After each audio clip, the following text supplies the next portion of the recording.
Bismillahirrahmanirrahim. Assalamualaikum warahmatullahi wabarakatuh. Innal hamdalillah nahmaduhu wa nasta'inuhu wa nastaghfiruh wa na'udzu billahi min shururi anfusina wa min sayyiati a'malina. Man yahdihillahu fala mudilla lahu wa man yudlil fala hadiya lahu.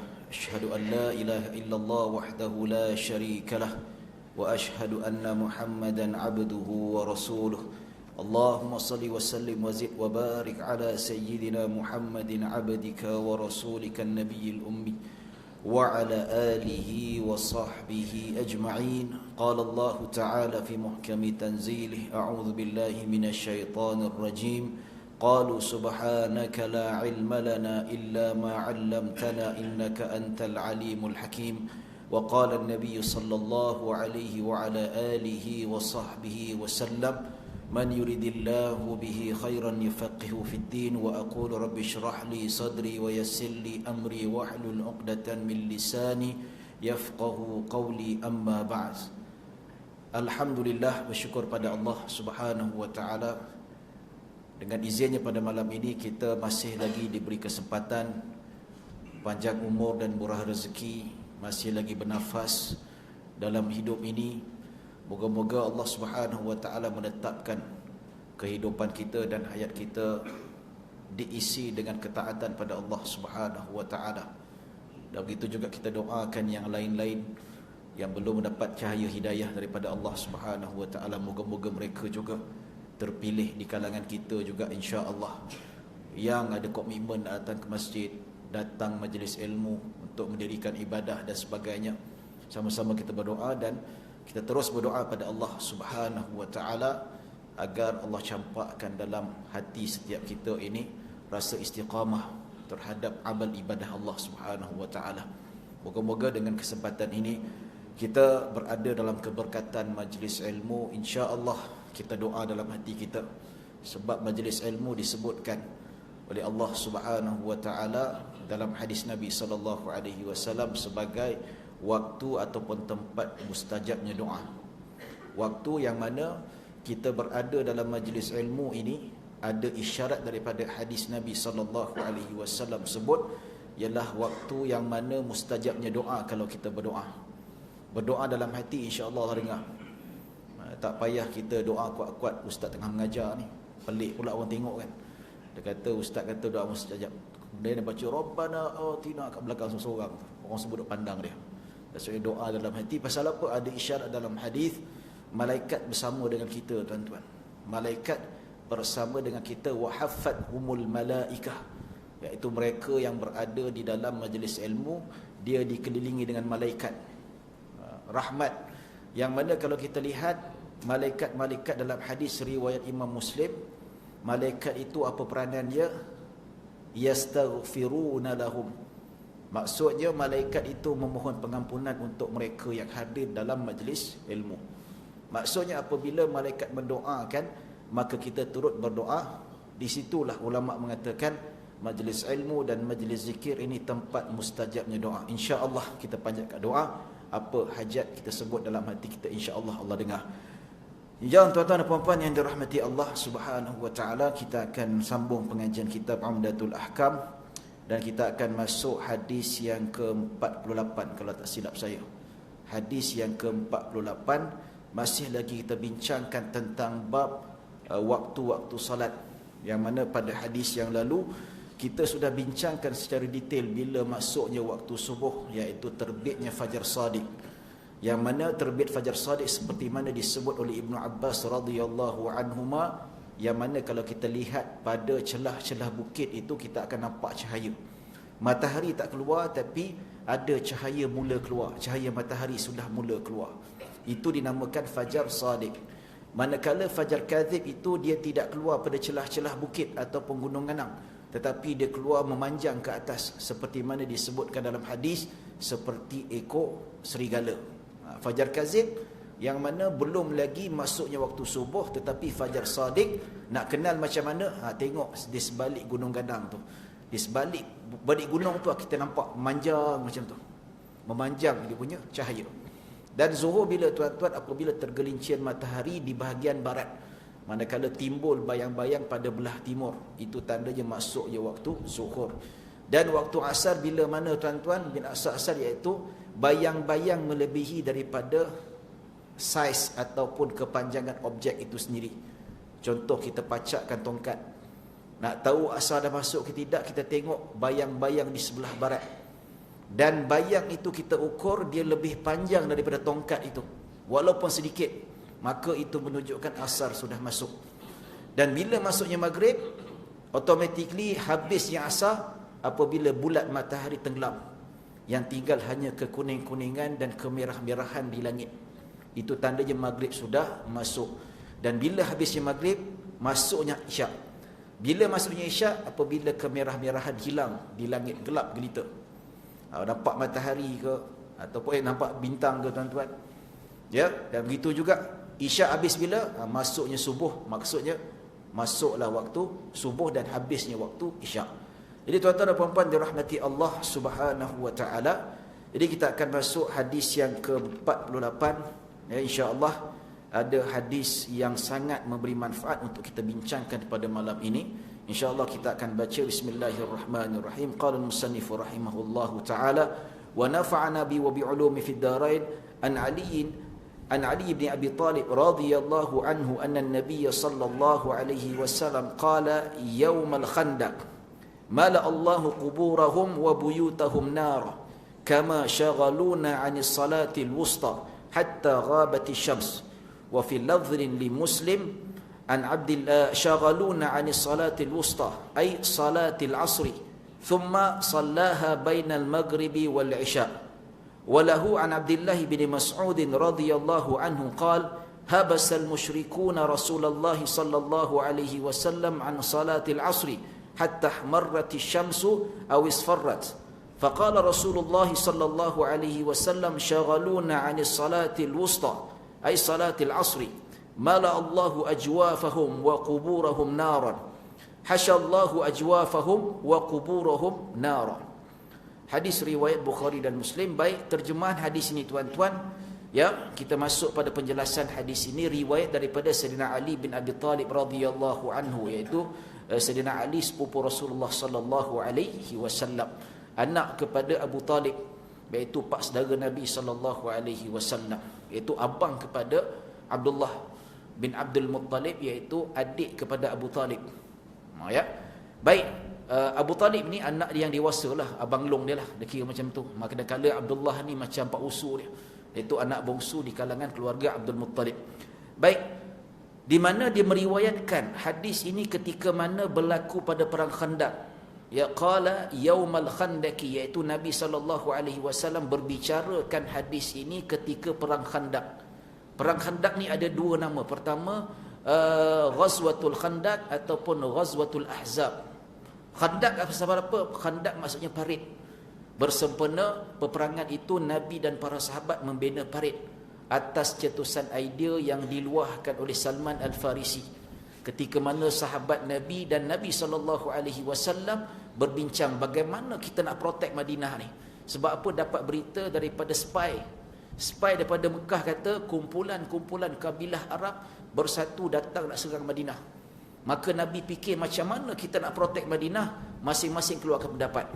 Maka Salman Al-Farisi kata, kami dekat Parsi dulu untuk menentang, untuk mempertahankan kota Parsi daripada serangan tentera Rom.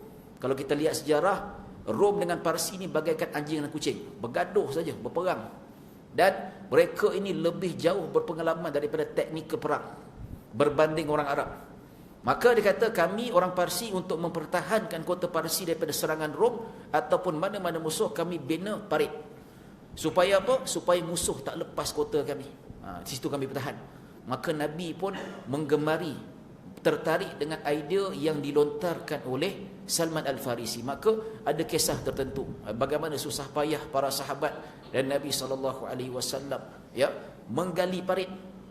Dia padang pasir lain macam tuan-tuan. Arab Saudi ni dia punya padang pasir berbeza. Bumi Hijaz, ya, ataupun Arab Saudi ataupun padang pasir dekat Afrika dia lain. Kadang-kadang kita fikir padang pasir, kita fikirkan Sahara, betul tak? Sahara ni pasir. Pasir itu kita rasa macam cantik je. Pergi umrah kita tahulah, pergi haji bagaimananya kontang ya, ataupun bentuk padang pasir dekat bumi Hijaz. Dia bukan pasir macam kita ni, dia batu-batu, tanah keras. Kemudian nak gali itu bukan satu benda yang mudah, dia mengambil usaha yang sangat berat. Cerita panjang tuan-tuan, kita tak cerita pasal perang Khandaq. Ya, jadi digali dan alhamdulillah berjaya. Teknik itu mempertahankan kota Madinah daripada serangan kumpulan-kumpulan kufar daripada Mekah untuk menyerang baginda sallallahu alaihi wasallam dan umat Islam di Madinah ketika itu. Ya, dan juga dinamakan sebagai perang Al-Ahzab. Ahzab maksudnya apa? Puak-puak, kumpulan-kumpulan. Ya, hizbun tu singular, ahzab plural. Ya, iaitu yang memerangi Rasulullah sallallahu alaihi wasallam dan para sahabat ketika itu kabilah bermakabil-kabilah.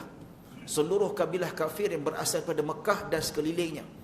Ya, datang untuk memerangi umat Islam di Madinah ketika itu. Sebab itu dinamakan Ghazwatul Ahzab, peperangan yang mana Nabi sallallahu alaihi wasallam dan para sahabat mengharungi berdepan dengan pelbagai puak-puak kabilah. Itu dinamakan perang Ahzab. Baik, ketika itu tuan-tuan, Nabi sallallahu alaihi wasallam berbicara, dia kata mala Allahu quburahum wa buyutahum nara. Semoga Allah Subhanahu wa taala memenuhi, mengisi kubur-kubur mereka dan rumah-rumah mereka daripada api neraka. Doa Nabi sallallahu alaihi wasallam kepada kafir Quraisy ketika mana perang Ahzab sedang berlaku ataupun perang Khandaq. Nabi doa pada Allah Subhanahu wa taala, moga-moga Allah memenuhi ataupun mengisi rumah-rumah mereka dan kubur-kubur mereka dengan api. Maksudnya sebagai kiasan, moga Allah bakar mereka dengan api neraka, seksa mereka nanti satu hari nanti. Ya, kama syaghaluna 'ani salatil wusta hatta ghabati syams. Seperti mana mereka menyibukkan kami iaitu Nabi dengan para sahabat dengan peperangan, sehingga kan Nabi SAW dan para sahabat tak sempat solat asar. Start daripada solat zuhur tuan-tuan, perang, ya, standby, ya, maksudnya standby berjaga-jaga. Kalau Nabi SAW solat habis akan kalah. Maksud apa? Ada panah, senjata yang canggih dan sebagainya, dan macam-macam lagi usaha untuk membunuh umat Islam ketika itu. Maka Nabi dan para sahabat tak dapat nak mengerjakan solat asar ketika itu. Tak dapat nak kerjakan solat asar sampai masuk maghrib. Sampai masuk maghrib, Nabi pun tak puas hati. Nabi marah pasal apa? Tak dapat nak tunaikan tanggungjawab pada Allah Subhanahu wa taala. Nabi rasa kecewa. Pasal apa? Sebab Nabi ni insan yang bertanggungjawab. Pasal apa? Dia rasa Allah dah beri tanggungjawab, kita kena laksanakan tanggungjawab. Sebab tu dia nak lakukan sebaik mungkin. Apabila tak dapat laksanakan tanggungjawab, dia rasa terkilan. Maka Nabi SAW mendoakan kafir Quraisy, semoga mereka dibaham dengan api neraka. Ya, maksud itu tanggungjawab. Kalau kita macam mana? Oh, cantik kot, tak semayang kot, cantik. Kita rasa seronok pula. Inilah peluang tak semayang. Rasa macam itulah, ya tak? Tapi tak ada masalah. Apa masalahnya? Kena semayang juga, ya, percara sekalipun. Ya, baik. Dalam riwayat lain iaitu syaghaluna 'ani salatil wusta, seperti mana mereka menyibukkan kami dengan peperangan, dengan serangan, sehingga kami tak dapat mengerjakan solat wusta ataupun solat asar. Ya, sehinggalah terbenam matahari. Maksudnya Nabi dan para sahabat tak solat asar sampai terbenam matahari. Manakala menurut riwayat Imam Muslim, dia kata syaghaluna 'ani salatil wusta, iaitu salat asar. Kemudian baginda sallallahu alaihi wasallam, apabila matahari sudah gelap, tenggelam dan sebagainya, peperangan berhenti. Semua dah rehat. Orang kafir semua balik ke kemah masing-masing. Setelah itulah dah reda, Nabi barulah boleh semayang. Dalam riwayat Muslim katakan bahawa kemudian Nabi sallallahu alaihi wasallam mengerjakan salat asar di antara maghrib dan isyak, iaitu Nabi salat qada balik. Kemudian riwayat daripada Abdullah bin Mas'ud, juga riwayat daripada Imam Bukhari dan Muslim, mengatakan habasal musyrikuna Rasulullah sallallahu alaihi wasallam an salatil asri.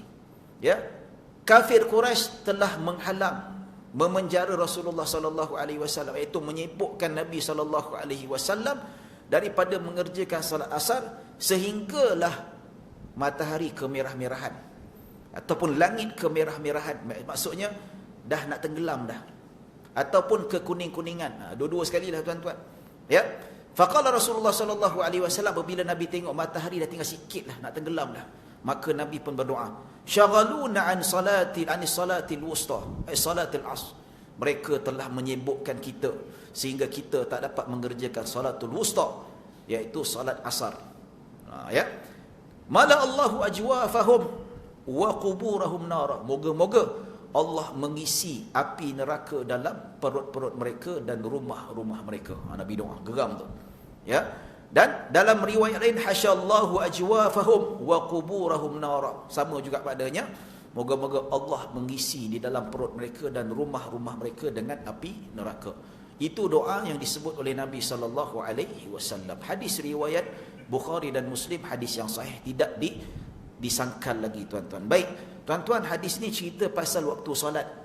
Ya, waktu solat yang diceritakan bahawa Nabi solat asar, tak dapat nak solat asar sehinggalah matahari terbenam dan terbitnya warna kemerahan ataupun kekuningan dekat langit. Dan Nabi geram, Nabi tak puas hati, Nabi doakan keburukan untuk kafir Quraisy. Dan Nabi SAW salat qada balik, iaitu salat asar yang tak dapat dikerjakan, tuan-tuan, ketika mana selepas masuknya waktu maghrib. Dan ulama sebut ini, tuan-tuan, kenapa Nabi tak salat khauf? Tahu salat khauf? Siapa belajar fiqh ni, tuan-tuan, apa salat takut? Salat takut ni, tuan-tuan, ada etika ni, tuan-tuan. Saya mengajar fiqh Syafi'i dekat Yayasan Usuluddin dekat Kelang. Saya tunjuk praktikal bagaimana salat khauf. Salat khauf ni, tuan-tuan, dia ada beberapa cara, 3-4 cara. Ya, maksudnya semua salat berjemaah, separuh semayang, separuh lagi berjaga. Ya, separuh sembayang 1 rakaat, kemudian Nabi tunggu, yang separuh tu sambung lagi 1 rakaat. Yang lain tunggu. Dia ada beberapa cara dia.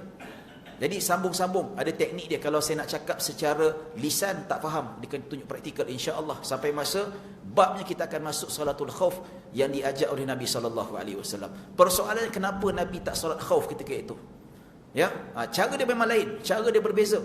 Nampak macam mufarakah tapi tak mufarakah. Nampak macam serupa tapi tak sama. Istilah dia. Ya, nak tegang payah, tuan-tuan, tak apa, nanti kita lalu. Sabar-sabar sikit, insya-Allah. Ya. Jadi, tuan-tuan, memang tak sama. Kenapa Nabi tak salat khauf? Pasal apa? Ulama kata ketika itu salat khauf belum disyariatkan lagi, belum diwahyukan ke atas Nabi SAW. Jadi Nabi tak tahu macam mana, Nabi tak pandai-pandai buat syariat. Nabi tunggu daripada Allah, barulah Nabi salat. Ya, maksudnya Nabi ini kalau nak melakukan apa-apa ibadat, Nabi akan tunggu perintah daripada Allah Subhanahu Wa Taala, barulah Nabi lakukan. Maksudnya Nabi tidak memandai-mandai. Baik, dan selepas itu, tuan-tuan, masuknya waktu maghrib, dah gelap dah. Dah gelap, nak pasang panah pun payah juga. Nak tembak pakai lembing payah juga. Nak tembak pakai batu macam payah juga. Susah nak nampak. Jadi kita bukan ada lampu yang macam zaman moden ni. Kita bukan ada teropong yang tengok tengah-tengah gelap, tak ada. Ya, jadi ketika itu berhenti peperangan, dah tenang. Ketika itulah kedua-dua belah pihak berehat. Masing-masing nak tidur ke apa ke, dah sepakat jangan pegang waktu malam. Jadi time itulah Nabi solat asar. Jadi persoalannya, tuan-tuan, Nabi solat maghrib dulu ke Nabi solat asar dulu? Ya. Dalam riwayat yang lain disebut fasallal asra ma gharabati syams. Dalam riwayat lain dia kata Nabi SAW salat asar sejurus tenggelamnya matahari. Menunjukkan apa, tuan-tuan? Di sini menunjukkan bahawa Nabi salat asar dahulu dan dengan para sahabat, kemudian barulah Nabi SAW salat maghrib. Di sini, tuan-tuan, ulama mazhab Syafi'i mengatakan, kalaulah kita tertinggal solat, contoh, sebagai contoh, kita tertidur waktu asar, tertidur sebelum asar pukul 4 kita tidur, asar 4.45 tidur, sedar-sedar dah 7.30 dah, tuan-tuan. Tak ada siapa kejut, penat sangat kerja. Ya, jadi apabila dah tengok maghrib dah masuk, mana lebih afdal? Di sini Imam Syafi'i mengatakan lebih afdal buat yang asar dahulu, kemudian baru buat yang maghrib. Macam tu juga kalau kita tertinggal waktu zuhur, apabila tinggal waktu zuhur, masuk waktu asar, nak solat asar dulu ke solat zuhur dulu? Afdal solat zuhur dahulu. Ini seperti mana diamalkan oleh baginda SAW, mengqadakkan solat ketika pada tertinggal itu, dia tidak melakukan solat yang pada waktunya. Maksudnya mendahulukan solat yang qada itu. Dan hadis ini juga menunjukkan, tuan-tuan dan puan-puan yang dirahmati Allah Subhanahu Wa Taala, lepas masuk maghrib Nabi solat asar dahulu, menunjukkan bahawa solat maghrib waktunya panjang. Ya, solat maghrib waktunya panjang. Sebab apa? Ada khilaf di kalangan para ulama. Ada kata sebahagian ulama kata waktu maghrib pendek. Ya. Tapi pendapat yang muktamad seperti mana dinyatakan oleh Imam Nawawi rahimahullahu taala, waktu maghrib panjang sampai waktu isyak. Tapi ada waktu afdal dan ada waktu yang kurang afdal. Ada waktu makruh, ada yang waktu haram. Sudah kita tegakkan pada pengajian yang lalu. Jadi maksudnya kalaulah maghrib itu pendek, kenapa Nabi solat asar dahulu? Ya. Jadi itu antara pengajaran yang boleh kita ambil daripada hadis Nabi sallallahu alaihi wasallam. Baik. Tuan-tuan dan puan-puan dirahmati Allah Subhanahu wa taala, ya. Solat qada ini juga disunatkan. Kalau kita tertinggal, disunatkan juga kita buat secara berjemaah. Berjemaah. Contohnya lah kan, kita tertinggal solat zuhur. Kita nak buat, kita ajak kawan kita, jom teman aku sembahyang zuhur berjemaah. Aku jadi imam ataupun jadi makmum. Ya, aku dah solat zuhur tak? Sekali lagi lah, tak apa. Boleh. No problem, tak ada masalah. Ya, pasal apa? Ada hadis Nabi SAW. Ada seorang sahabat tertinggal. Saya lupa waktu apa. Waktu saya lupa zuhur ke asar, terlupa. Ataupun maghrib malam. Ya, ada sahabat Nabi tertinggal. Dia memang terlambat datang. Dia sembahyang seorang-seorang. Maka Nabi arahkan sesiapa yang voluntarily ikut belakang dia. Tolong temankan dia, kesian. Supaya apa? Dia tak luput pahala 27 kali ganda. Nampak tu? Nabi SAW memang suruh untuk kita kejarkan fadilat salat berjemaah itu sendiri. Ya.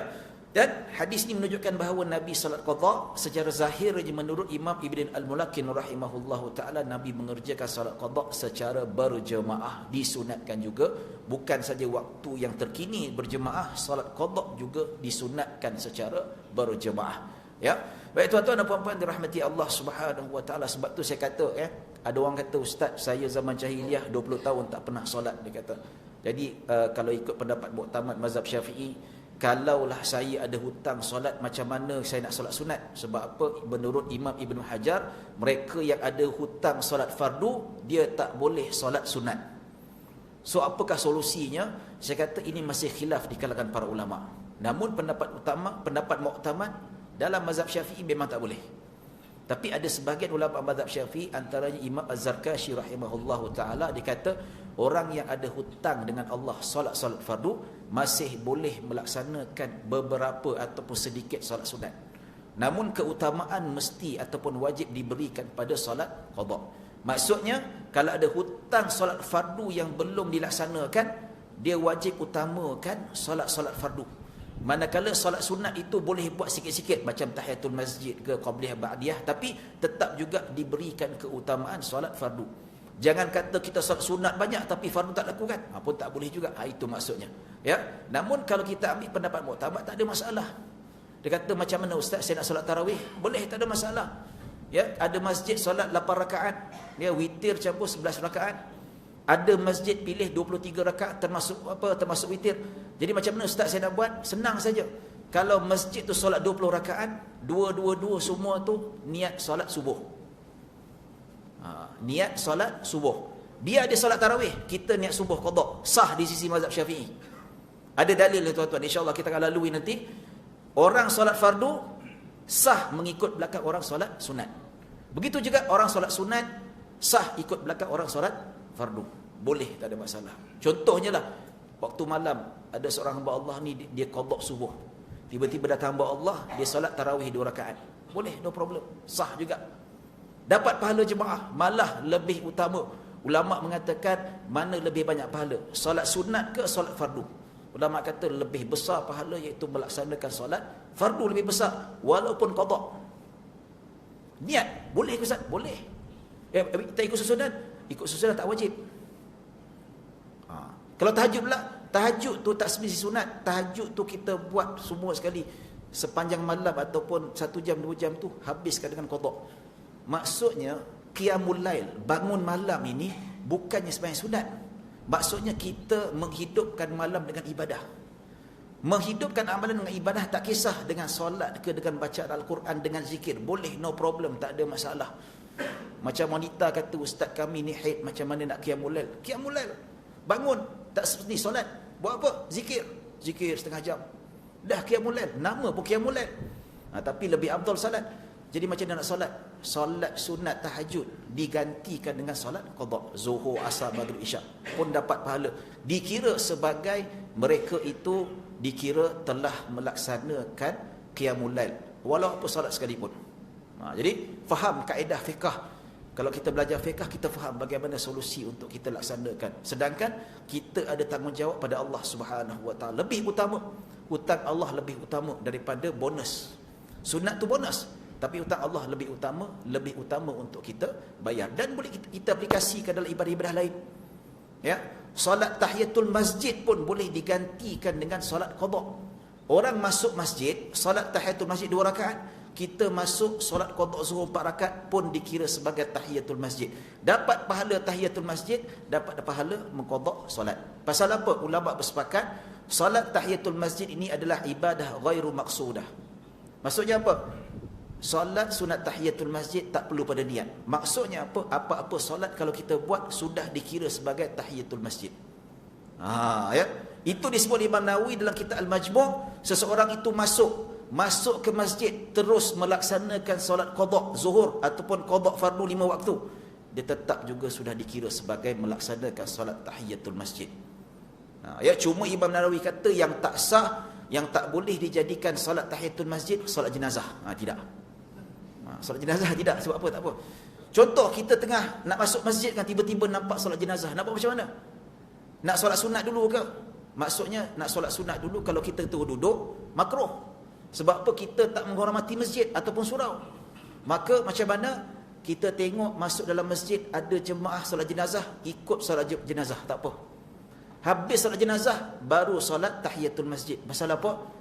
Solat tahiyatul masjid di sisi Imam Ibn Hajar Al-Haytami dalam kitab Tuhfatul Muhtaj, selagi mana tak duduk, selagi itulah orang itu valid untuk solat tahiyatul masjid. Dia berdiri berdiri macam tu je, sejam. Pasal apa? Saja je. Kan? Sejam. Gila ke apa ni? Walaupun 5 jam dia berdiri kat surau, selagi mana tak duduk, selagi itulah dia masih lagi boleh untuk melaksanakan solat tahiyatul masjid di sisi Imam Ibnu Hajar dalam kitab Tuhfatul Muhtaj. Tak percaya, cuba cek. Ya. Jadi tak apa, solat jenazah dulu. Kemudian dah habis jenazah, Assalamualaikum warahmatullahi, doa, lepas doa sembahyang. Settle. Sebab apa? Solat jenazah ada duduk ke? Mana ada duduk? Betul tak? Jadi itu tuan-tuan ya. Jadi utamakan, kalau ada qada kita kena laksanakan. Kena buat.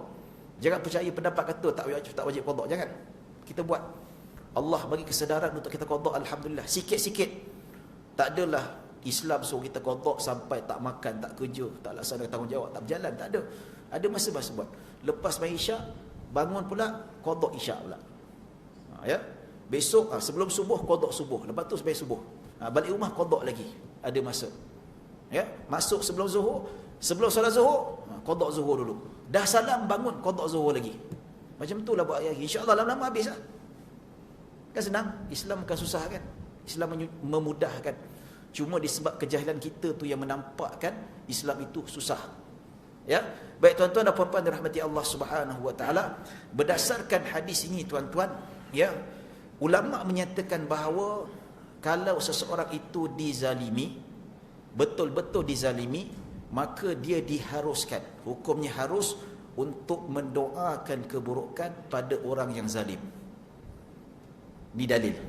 Ya, dalil yang menunjukkan bahawa kalau seseorang itu dizalimi, betul-betul dizalimi, dia boleh mendoakan keburukan kepada orang yang zalim pada dia.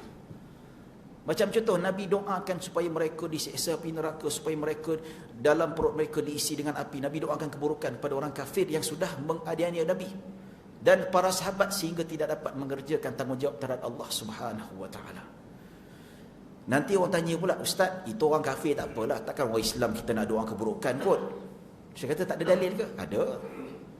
Ya, ada Ustaz? Ada. Betul ke? Hang tak baca, hang tak tahulah. Kita baca, kita tengok, kita akan jumpa yang berlaku pada zaman sahabat Nabi SAW. Mungkin tuan-tuan pernah dengar kot. Ya. Mungkin tuan-tuan pernah dengar dalam hadis riwayat Imam Muslim. Ada 2 riwayat. Kisah 2 orang sahabat Nabi SAW dianiaya oleh golongan tabi'in. Maksudnya tabi'in ini bukan semua baik, ada yang jahat dan sebagainya. Pertama, seorang sahabat namanya Sa'ad bin Abi Waqqas radhiyallahu anhu. Salah seorang sahabat Nabi yang dijamin masuk syurga oleh Rasulullah sallallahu alaihi wasallam. Sa'ad bin Abi Waqqas. Dan ketika mana pada zaman Sayyidina Umar, Sa'ad bin Abi Waqqas ini dilantik sebagai gubernur di Kufah. Kufah kat mana? Dekat Iraq sana tu tuan-tuan. Namanya Al-Kufah. Dia dilantik sebagai gubernur dekat situ satu hari. Sampai berita kepada Sayyidina Umar ketika itu sebagai Amirul Mukminin, sebagai khalifah umat Islam seluruh dunia ketika itu. Sampai berita ke telinga Sayyidina Umar bahawa ada tuduhan menyatakan bahawa Sa'ad bin Abi Waqqas ini tak laksanakan tanggungjawab dengan amanah. Dia mengkhianati amanah ataupun kepimpinan dia. Kemudian apabila mendengar perbicaraan ataupun tohmah itu, untuk meredakan keadaan, Sayyidina Umar memecat Sa'ad bin Abi Waqqas sementara waktu untuk menjalankan siasatan, menunjukkan supaya tidak ada syubhah, tidak ada fitnah. Kalaulah orang yang disyubhah, difitnah itu terus berpegang tampuk, takut-takut akan mendatangkan mafsadah ataupun mudarat lebih besar. Maka Sayyidina Umar dipecat Sa'ad bin Abi Waqqas dalam bentuk sementara. Kemudian setelah dia pecat Sa'ad bin Abi Waqqas, Sayyidina Umar menghantar Ammar bin Yasir radhiyallahu anhu sebagai siasat. Orang yang adil, orang yang hebat, antara kepercayaan Nabi SAW, dihantar Ammar. Ammar, kau pergi dekat Kufah, kau siasat keadaan yang berlaku. Betul ke apa yang mereka nyatakan terhadap Sa'ad bin Abi Waqqas? Sampai kat sana tuan-tuan, dia jumpa dengan Sa'ad. Dia kata, Sa'ad, aku dijalankan tugas untuk aku siasat. Ya. Maka Sa'ad kata, kau jalankanlah Ammar, aku faham kedudukan kau. Ya, aku tak kisah pun, sesungguhnya aku tak buat benda-benda ni semua. Ya, mereka tuduh aku macam-macam. Dia kata, aku solat tak betul, sesungguhnya aku solat seperti mana yang Nabi SAW ajar. Aku laksanakan tanggungjawab seperti mana yang aku lakukan. Kau siasatlah, pergilah mana-mana masjid. So Ammar bin Yasir pergi masjid di seluruh Kufah. Setiap waktu solat, waktu subuh dia pergi masjid ni, waktu zuhur dia pergi masjid ni, waktu asar dia pergi masjid ni. Semua dia tanya, berpuluh-puluh masjid dia pergi tuan-tuan. Kufah kan pada besar. Ya. Dalam riwayat Muslim dia kata tidak ada masjid yang menyatakan keburukan tentang Sa'ad bin Abi Waqqas. Semua kata Sa'ad ni pemimpin yang baik, pemimpin yang adil, pemimpin yang telus dan sebagainya lah. Ya, dulu, kini dan selamanya. Itu dia kata, kecuali satu masjid saja, namanya Masjid Bani Absin. Ya. Masjid yang satu ni bukan semua kata dia jahat. Semua kata jahat kecuali seorang saja lelaki namanya Usamah bin Qatadah, ataupun nama gelarannya atau kunyahnya Abu Sa'dah. Abu Sa'dah ni tuan-tuan, dia kata dia seorang saja dekat masjid itu semua kata Sa'ad ni bagus, Sa'ad ni pemimpin yang baik. Tetapi dia buat aduan kepada Ammar bin Yasir. Dia kata, Ammar kata, ini lelaki hadzal rajul, dia kata wala yasiru bisariyah. Dia di pemimpin, tapi pergi perang dia tak ikut pergi perang. Dia relax kat istana dia. Dia tuduh macam tu. Ya. Kemudian dia kata wala yaqsimu bisawiyah. Apabila orang berperang, ada harta rampasan perang, dia tidak memberikan ataupun membahagi-bahagikan harta rampasan itu secara adil. Itu tuduhan kedua. Ya, dan ketiga pula wala ya'dilu bil qadiyah. Dia ni pemimpin dan dia juga hakim. Zaman dulu gubernur dia juga hakim. Apabila dia menghakimi sesuatu kes, dia tidak pernah berlaku adil dalam mana-mana kes. Berat doa ni tuan-tuan, berat. Bayangkan seluruh Kufah kata Sa'ad bin Abi Waqqas ni sebaik-baik manusia, semulia-mulia manusia, seaman-aman manusia, dia seorang saja berani tuduh macam tu. Maka Sa'ad kata apa? Dia kata, wallahi la adwanna laka bi thalathin. Demi Allah, aku doakan kau 3 perkara. Aku minta pada Allah supaya engkau ditimpa dengan 3 perkara. Dia kata, Allahumma in kana abduka kadhiban. Ya Allah, aku berdoa padamu, ya Allah, jikalaulah hamba-Mu ini, depan-depan dia doa tu, jikalaulah hamba-Mu ini menipu, apa yang dituduh pada aku ni semua penipu belaka, wa qama riya'an wa sum'atan, dengan penuh belagak dan sombong, fa'atil umrahu, panjangkan umurnya. Wah, doa bagus ni. Panjangkan umurnya. Tapi tak cukup. Panjangkan umur, ada satu lagi. Wa'atil faqrahu, panjangkan umurnya dan panjangkan kefakirannya. Biar panjang umur tapi penuh dengan fakir miskin, hidup susah melarat. Dan doa terakhir, wa'arridhu bil fitan, dan dedahkanlah dia kepada ujian-ujian fitnah. Tak lama selepas itu tuan-tuan, ya, tak lama selepas itu kemudian disebutkan setelah Sa'ad bin Abi Waqqas meninggal dunia, kemudian ada riwayat pula disebutkan dalam Sahih Bukhari, dia kata, aku nampak Abu Sa'adah ini umurnya panjang umur dia. Sehingga panjang umur dia tu, dia sebutkan hajib, dia punya alis mata ni jatuh tutup separuh mata. Terjatuh ni. Punya lendut, punya krepot tuan-tuan. Sampai tutup separuh mata. Dan semenjak doa tu, dia yang berharta miskin semiskin-miskinnya, meminta-minta pada orang. Ya, meminta-minta pada orang. Sambil dia kata, aku dah terkena doa Sa'ad, asabatni da'watu Sa'ad bin Abi Waqqas. Aku dah terkena doa Sa'ad bin Abi Waqqas. Dan ketika umur dah tua bangka tuan-tuan, dah tua nyanyok tu, ya, fitnah apa yang Allah timbulkan dia? Masih lagi nak bergatal dengan anak-anak perempuan. Dekat tepi jalan duduk melepak. Nampak nak dagang lalu, dia cucuk-cucuk macam tu. Peganglah tangan, pegang sana, itu. Fitnah, ujian yang Allah timpa. Tiga-tiga kena catch tuan-tuan. Siapa kata tak boleh doa orang Islam yang zalim? Siapa kata? Dalil ada. Satu saja tuan-tuan lah. Jangan fikir doa. Fikir diri kita. Doa zalim pada orang tak? Itu saja. Boleh doa fikir sendiri. Aku ni zalim pada orang tak? Betul? Kadang-kadang tempat kerja tuan-tuan, ya, tak tahu majikan dan sebagainya. Ada satu lagi cerita tuan-tuan. Ya, nak dengar? Kita sambung bulan depan insya-Allah. It's not fair Ustaz, kena dengar juga dia kata, ya. Insya-Allah. Azan, masuk azan, kita habiskan cerita tu habislah insya-Allah. Ya tuan. Satu lagi kisah seorang sahabat Nabi namanya Sa'id bin Zaid. Hadis sahih. Riwayat dalam Sahih Muslim juga. Dia bukan riwayat dhaif, riwayat sahih tuan-tuan. Pertama pun hadis dalam Bukhari Muslim, dan riwayat kedua dalam Sahih Muslim. Sahih belaka hadis ni. Ya. Orang kata, tak apa Ustaz, doa untuk orang kafir tak apa. Jangan orang Muslim. Ni Abu Sa'adah kena doa Sa'ad, dia orang Islam. Mati dalam keadaan Islam. Ni seorang lagi pun orang Islam juga. Ada seorang sahabat Nabi namanya Sa'id bin Zaid radhiyallahu anhu, sahabat yang hebat, cuma kita jangan dengar nama dia. Ya. Dia ni tuan-tuan, dia sebut satu hari ada seorang wanita dekat Madinah namanya Aus. Urwa bin Aus. Urwa ni tuan-tuan, wanita yang jiran kepada Sa'id bin Zaid radhiyallahu anhu. Dalam hadis kata qad khasamathu Aus bin Urwa bin Aus andarihi, maksudnya dia ada pertikaian. Dia menuduh Sa'id bin Zaid ini curi tanah dia. Dia tuduh sahabat Nabi tuan-tuan. Macam tadi Abu Sa'adah, berani dia tuduh sahabat Nabi yang dijamin syurga. Dah lah sahabat Nabi 10 yang dijamin syurga, lepas tu fitnah pula tu, cerita pembohong. Ini pun sama juga, sahabat Nabi yang soleh, hebat beribadah, namanya Sa'id bin Zaid. Ya, Sa'id bin Zaid betul-betul rumah sebelah dia. Dia tuduh Sa'id bin Zaid bina rumah, ambil tanah dia. Sedangkan tak. Duk tuduh pukul canang, kata Sa'id ni jahat, ambil tanah aku. Dia buat tanah dia buat extension, dia ambil tanah aku. Ya, dah nafikan pun, dah suruh dia apa semua diam, tak nak diam juga. Maka Sa'id kata, da'uha, biarkan dia. Da'uha iyaha, biarkan dia dengan fitnah-fitnah yang dibawa itu, biarkan. Dia kata, inni sami'tu Rasulullah sallallahu alaihi wasallam yaqul. Sa'id kata, aku dengar Nabi sallallahu alaihi wasallam bersabda dengan telinga aku sendiri.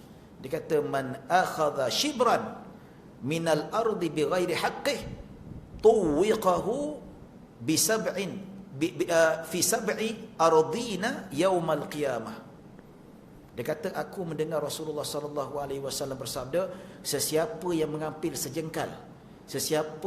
sejengkal tanah yang bukan miliknya, dekat akhirat nanti Allah akan hipapkan dia dengan 7 petala bumi hari akhirat. Sejengkal tuan-tuan, 1 hektar macam mana tuan-tuan? Jangan nak rampas tanah orang. Jangan. Ni, rampas tanah orang, dia kata, aku tahu Aku ni sahabat, aku dengar Nabi cakap, aku takut dengan amaran Allah Subhanahu Wa Taala. Aku sendiri dengar hadis Nabi, Nabi kata siapa yang ambil sejengkal saja tanah bukan hak milik dia, hak milik orang, ke akhirat nanti Allah himpap dengan 7 petala bumi. Jangan kata 7 petala bumi, kena himpap seguni tanah pun mampus dah tuan-tuan. Ini apa lagi? Seguni tanah, 1 lori pun habis dah, hilang dah, hancur badan. Ini kan lagi 7 petala bumi. Dia kata, takkan aku nak buat? Aku sendiri kalau aku dengar, aku sendiri tak takut, habislah aku. Kemudian dia kata dia tak sabar lagi dah.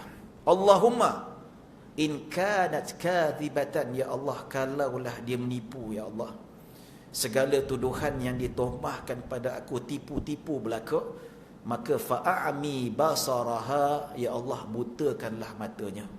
Nampak tu? Bukan calon-calon doa tuan-tuan, sahabat doa ni. Butakan matanya itu perempuan Urwah bin Aus ini. Waj'al qabraha fi dariha, dan jadikanlah kuburnya di dalam kawasan rumahnya. Nak sangat rumah tu, ambil kau, kuburlah dalam tu. Maksudnya mati dalam kawasan rumah dia. Tak lama selepas tu tuan-tuan, mata dia buta. Buta. Buka dalam Sahih Muslim. Matanya buta, orang nampak dia meraba-raba dekat dinding rumah dia. Sambil berkata, qad asabatni da'watu Sa'id bin Zaid, aku sudah tertimpa dengan doa Sa'id bin Zaid. Rasa macam menyesal lah. Tak lama berjalan itu tuan-tuan, lepas dia bercakap, berjalan-jalan, tiba-tiba sampai kat pergi ke kawasan rumah dia.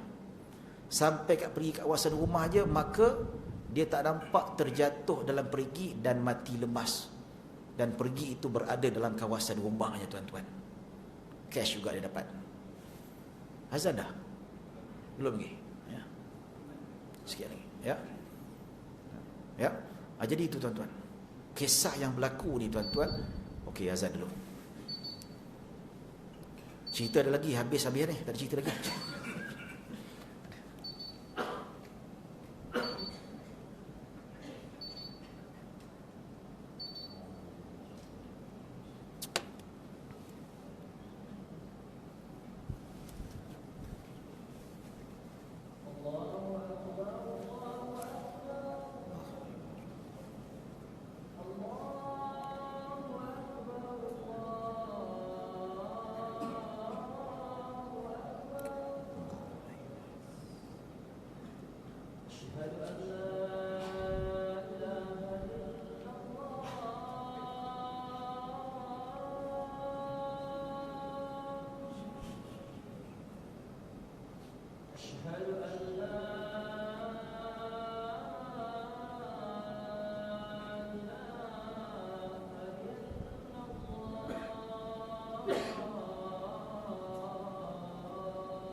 Tuan-tuan dan puan-puan dirahmati Allah Subhanahu wa taala, kita sambung sedikit.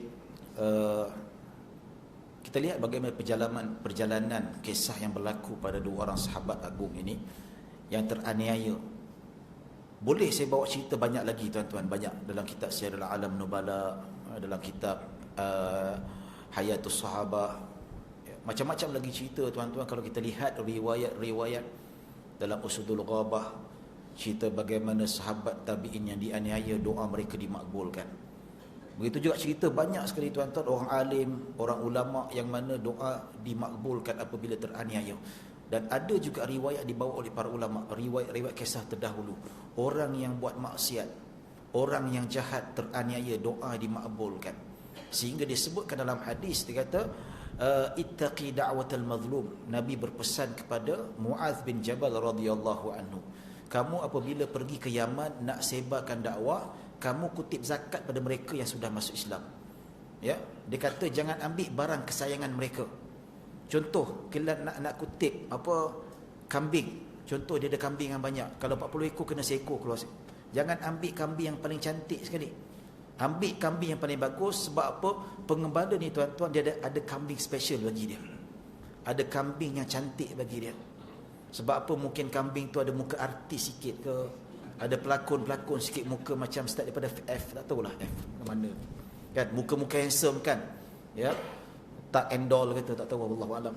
Jangan ambil, dia kata. Kalau yang disayang tu jangan paksa. Nabi kata ittaqi da'watal mazlum, bertakwalah takut doa orang yang dizalimi. Fa innaha laisa bainaha wa bainallahi hijabun. Nabi kata di antara doa yang dizalimi dengan Allah Subhanahu wa taala tidak ada larangan, tidak ada halangan, tidak ada hijab, straight sampai pada Allah Subhanahu wa taala. Itu dia. Jelas. Dalam riwayat, walaupun yang doa dizalimi itu kafiran, walau kana mazluman kafiran, yang dizalimi itu orang kafir, dia doa kat topekong dia tuan-tuan, kat kuil dia, Allah dengar. Kena, tak kisahlah engkau Muslim ke, engkau AJK surau ke, ustaz ceramah ke, tak kira lah, kena juga. Tak kena sekarang, nanti kena. One day kena nanti tuan-tuan. Allah buktikan banyak berlaku kisah-kisah yang mana Allah tunjukkan kekuasaannya. Cuma kita kata, alah ustaz, kita bukan apa pun, tak nak doa dah. Kita bukan suruh doa tuan-tuan. Tengok diri kita. Sejauh mana kita zalim orang lain tuan-tuan. Ya, kadang-kadang kita tak tahu ambil parking orang. Tapi nak doa tu boleh. Dalam hal ini ulama dia kata, mana lebih afdal, mana lebih sunnah? Doakan kebaikan ke ataupun doa keburukan? Ulama kata yang sunnahnya lebih bagus doakan kebaikan. Ya Allah, bagilah dia petunjuk supaya dia itu lebih afdal. Tapi ulama kata berdasarkan hadis ini dan berdasarkan amalan-amalan sahabat, diharuskan, dibolehkan, tak berdosa kalau kita nak doakan keburukan orang yang berzalimi kita. Buka kitab-kitab fiqah dia kata. Namun kita kata tuan-tuan, contohlah kan, orang kata ada dua riwayat, Nabi minum berdiri dan Nabi minum duduk. Kan? Oh, jadi ustaz, Nabi duduk ubat, maksudnya minum berdiri tu sunat lah. Kata relax, kata. Ya, ulama kata minum duduk tu sunat, minum berdiri tu harus. Itu beza. Pasal apa? Dalam kebanyakan kehidupan Nabi kebanyakan waktu minum duduk. Sometimes Nabi minum berdiri, menunjukkan bahawa dibolehkan, diharuskan. Tapi ulama kata antara dua-dua, mana yang dapat pahala? Yang dapat pahala kalau minum duduk. Kalau minum berdiri tak dapat pahala. Harus hukum dia.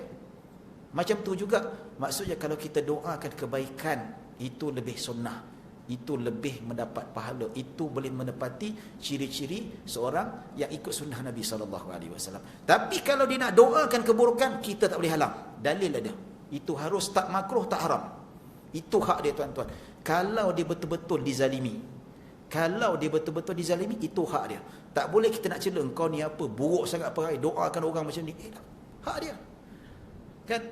Tapi betul kalau kita kata benda yang kita kata tak layak untuk doa tu lain lah. Dia kata, jumpa kawan, aku tak puas hati betul orang rumah aku lah. Pasal apa? Aku suruh masak kangkung, dia masak bayam. Zalim betul. Aku doakan dia masuk neraka. Teruk sangat tu dia kata. Tersalah menu je tuan-tuan. Itu kata orang macam cerita Piramli kan. Kita tak.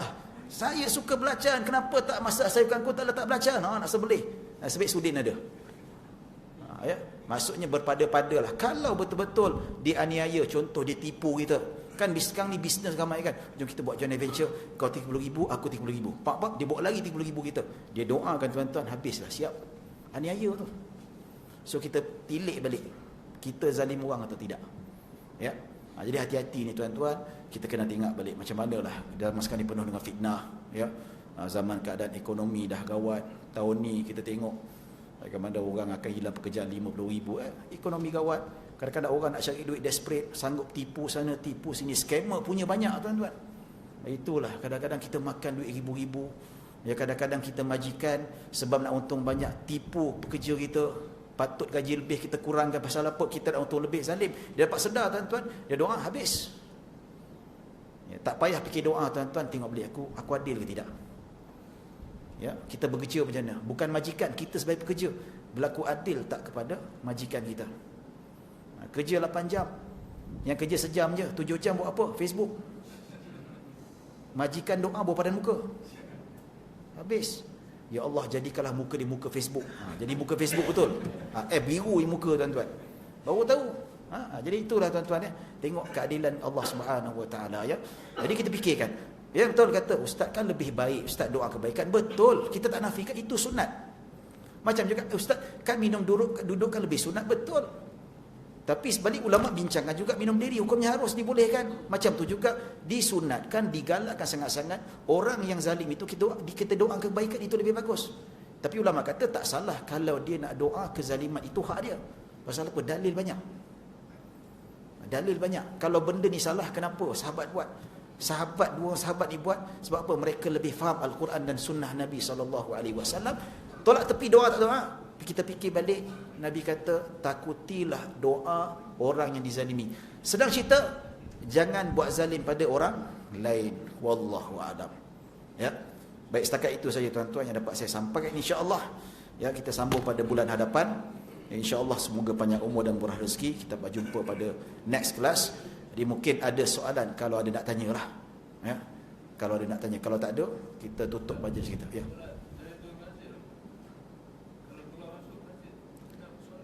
Kalau keluar pergi tandas, kalau keluar nak pergi cari apa ke, nak contohnya lah nak cari serai kat luar masjid tu kan. Buat tak ada masalah. Dia kalau hajat-hajat yang kita kata tidak memutuskan amalan, dia ada perbincangan panjang. Ya, kalau kita balik rumah, yes, kita balik rumah, ya, ataupun dalam jangka masa yang panjang, contohnya kita keluar kejap nak pergi tandas, itu tak ada masalah.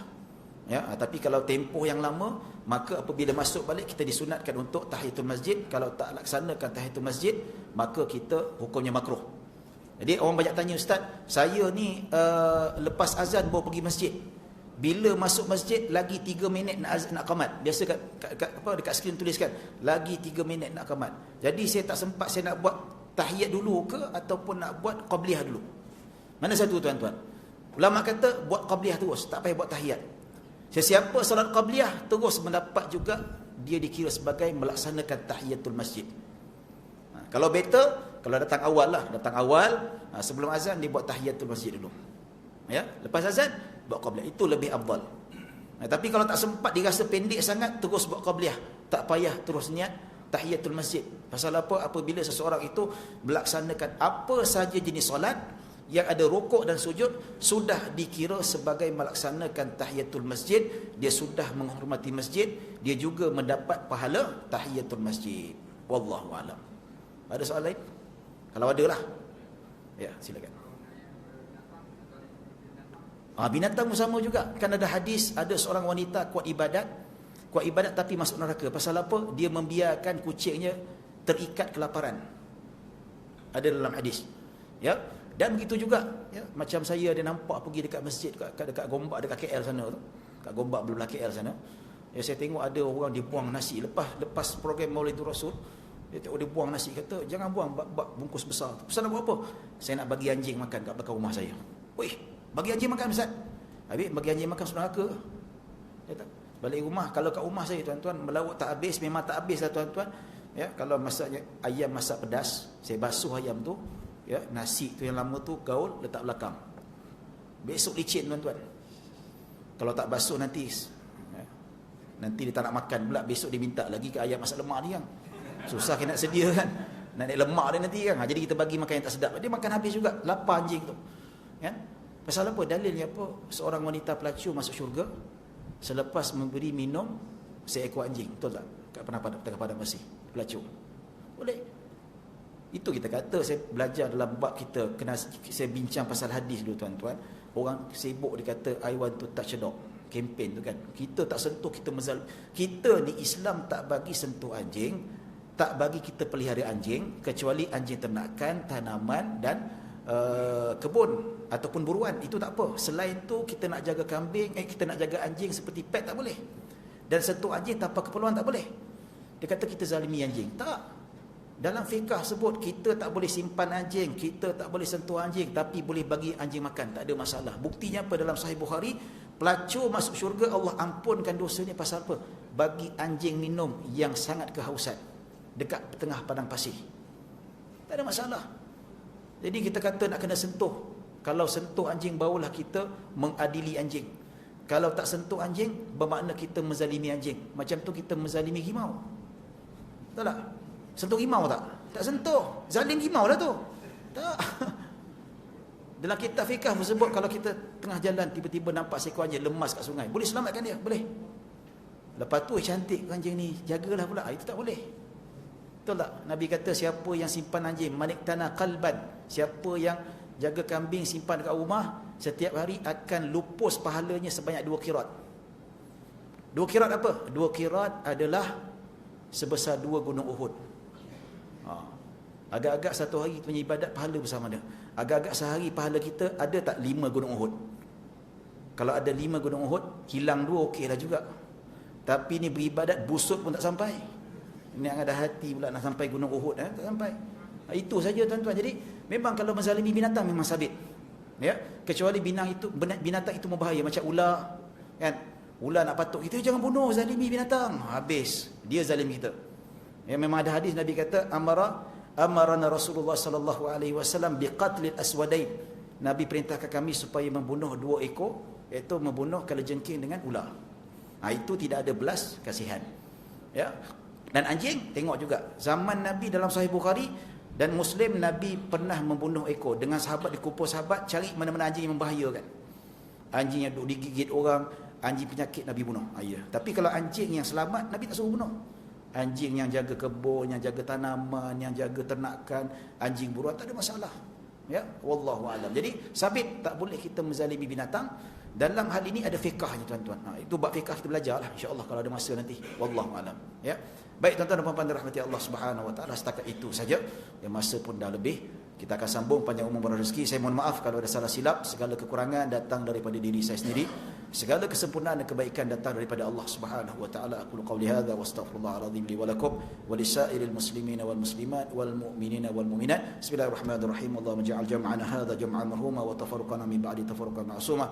Allahumma la tada' fi maqamina hadza min illa ghafarta wal hamma illa farajta wa la dayna illa qadaita wa la hajata min hawaiji dunya wal akhirati illa qadaita ya rabbal alamin. Wa sallallahu ala sayyidina Muhammadin wa ala alihi wa sahbihi baraka wa sallam. Alhamdulillah rabbil alamin. Assalamualaikum warahmatullahi wabarakatuh.